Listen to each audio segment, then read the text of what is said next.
YouTube, I'm back. I'm back at the shop. I'm gonna make you all a quick video and show y'all what I got going on. So you see my truck ran into some complications. My own fault. My own fault. Let me tell y'all again, it's my own fault. I'm making this video to let y'all know anybody can make mistakes. Anybody can.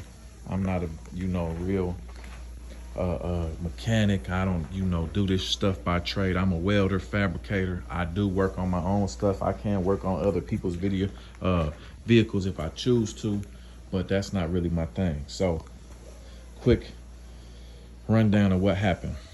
I was here at the shop. I work late nights usually by myself most of the time. That's when I like to do my work.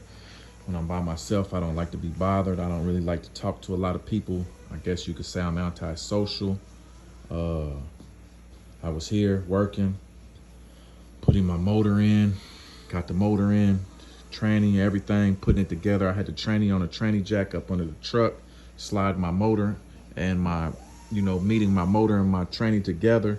They got two alignment bolts. I get the alignment studs. I get the alignment studs in, slide the motor and tranny together. I got a little gap, but mind you, so some people don't know. So let me show you, just for an example. This is a 4L60 transmission right here, fresh out the tranny shop. This is your torque converter. Okay, you're gonna spin this torque converter. Now, people to slide this torque converter in there. Let me see if I can set this camera. Let's try to set this camera up for y'all. Right here, see if it'll stay. I know this ain't a very good shot, but I'm just doing it for y'all real quick so you can see what I'm talking about firsthand. So that's your torque converter. You see, I'm gonna slide it out for y'all. Here's your torque converter. You see it slides out, slide the torque converter back on. It lines up inside there on that shaft. It's splined. You push your torque converter in. You're gonna spin it. See, it might have went all the way in that time, so let me pull it back out so y'all know, so you don't make the same mistake I did. So let me spin it. So boom, put the torque converter in. You're gonna slide the torque converter on. So now look, I'm pushing it. You think that this torque converter is all the way in. Let me turn it to the side. You think this torque converter is all the way in, but it's not. You want to pick up on the bottom a little bit, wiggle it and turn it at the same time. You see it just slid in. See that? It slides in. Now you keep turning it, wiggling it as you're turning it, lifting up and down from the bottom to make sure that it slides all the way in. Now you know that torque converter is all the way in there. It's lined up on the splines. Everything is together.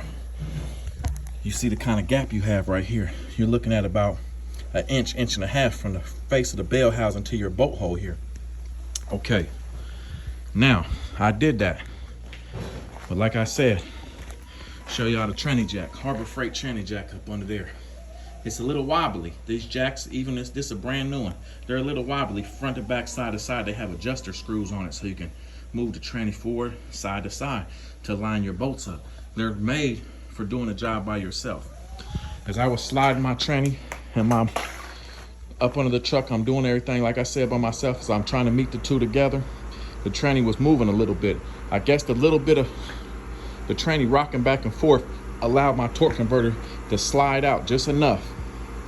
So when I put my motor, I meet my motor and my tranny together, the alignment holes go right here. These are the pins I'm telling you about. There's one here and there's one here. And the pins are in your motor. They slide into these holes. That allows you, they're called alignment pins, so you know that your bolt hose is hooked up. I got a little gap, probably, you guys can see, ½ inch, maybe not even a ½ inch, less than a ½ inch gap. I don't think anything about it. I put my bell housing bolts in, I tighten them down. I draw the gap together, not even thinking. Boom, I'm up under the truck. I go to put my torque converter bolts in. You got to spin the motor over to align your torque converter and your flywheel bolts to line up with them holes on the front of that torque converter. My torque converter won't spin. It's jammed in there. So I call my buddy, he tells me, oh, you got that torque converter wasn't all the way in when you bolted that tranny together. It's jammed up. You gotta pull the tranny back off, reach up in there, spin it, pop it back in like I just showed you that I just did just now, which I did previously, but like I said, it slipped out. Okay, fast forward. Put everything back together. My tune is ready. The truck is ready. I go to pull the truck out. You see it's still in the same spot that it's been in.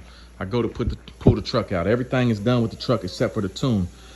We do a drive tune. Guy from Texas does it over the, you know, live over the internet, whatever. So I'm going to pull the truck around to the front.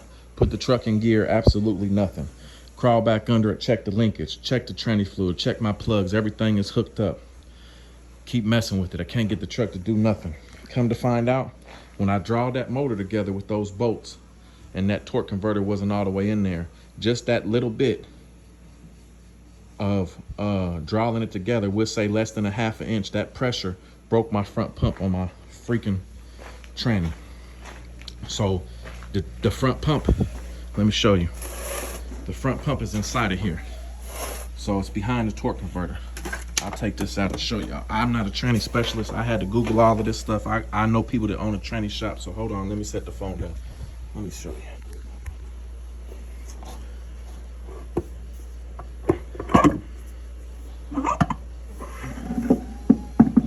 Okay. Front pump is behind here. I'm not, like I said, I'm not a tranny expert, but I know, I Googled it. I talked to people, the front pump is behind this plate here. So by putting that pressure, that torque converter broke the front pump, so it wasn't pumping no fluid. The tranny wouldn't even move at all. So now the second part. This is a 4L60 transmission right there. That's fresh, ready to go. This is the tranny that came out of my truck. If you look at the bell housing, you see this got this top bolt up here. Very top bolt. If you look at this one, you see it doesn't have a top bolt. Before I went to put that tranny in, that 4L60 tranny in there, just thinking, oh, it's the same tranny, it's fresh, I'm gonna slap it in there. I got to looking, wondering why this was like that. Did a quick Google search. This is a 4L65 tranny. There's a couple ways that you can tell. It's weird, I know, so I'm gonna show y'all. The side of the tranny says M30. The side of that tranny says M30. Now, when you Google M30, it's gonna come up to a 4L60. If you look on the side of this tranny, it says 4L60E, but this is not a 4L60 tranny. The reason being is, if you look at the splines here, you see how this one has splines here? It has a flat spot with a little O-ring, then splined all the way to the end. And this measures is bigger.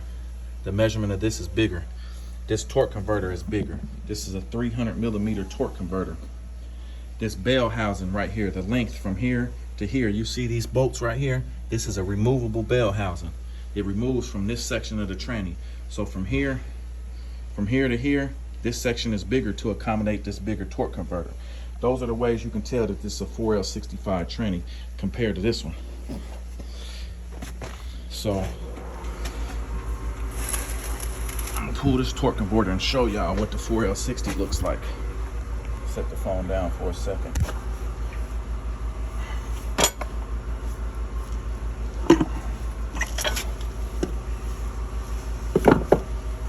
Okay, this is the 4L60.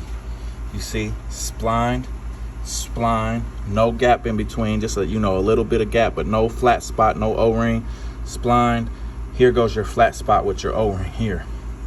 So that's how you tell 4L60, 4L65.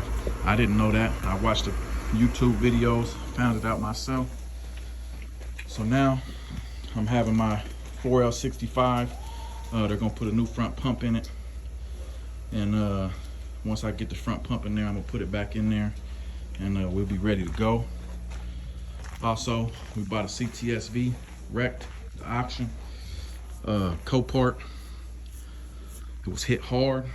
This is the car, this is the remnants of it. It wasn't worth fixing, salvage title car.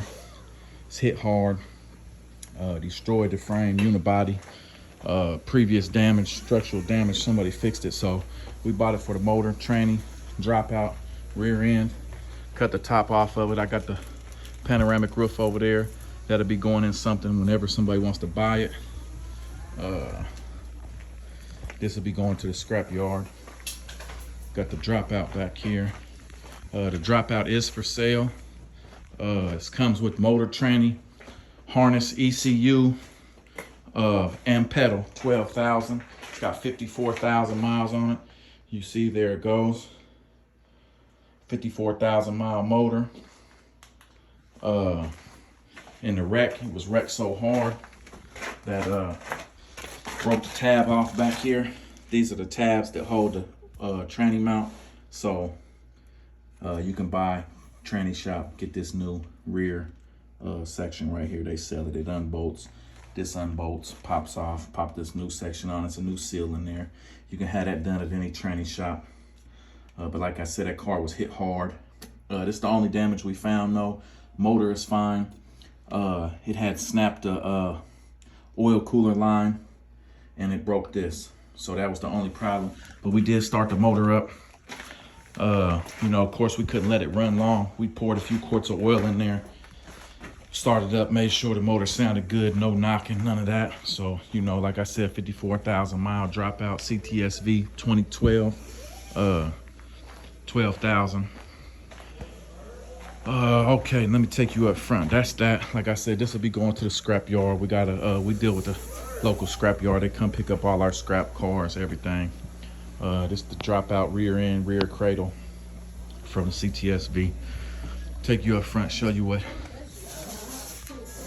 my boy Rick's doing. Here go the wide body. Remember I told y'all, here go my boy Max Raps. You already know. This the second one in the world. I told y'all I couldn't remember who had the first one. Chief Keef, the rapper Chief Keef. I don't know. You guys may know him, you may not. He's the first one in the world that had a wide body Trackhawk. This is the second one ever done. So, you know, this side is almost complete. Got to put the front bumper cover on there, but you see it. Wide body Trackhawk.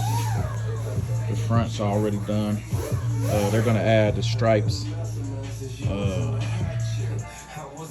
You see everything is on there.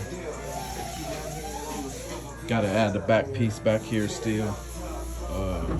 Max is on this side working. He got his pieces on, glued up. They're setting, got tape on some spots already done. He's pulling the tape off some other ones. Added the spacers on there to poke the wheels out to accommodate for the wide body kit. So, you know, all of that's on there. They add a few spots back here, but you see it. Trackhawk. Like I told y'all before, this is a Bengals player. Whose car Jeep is this?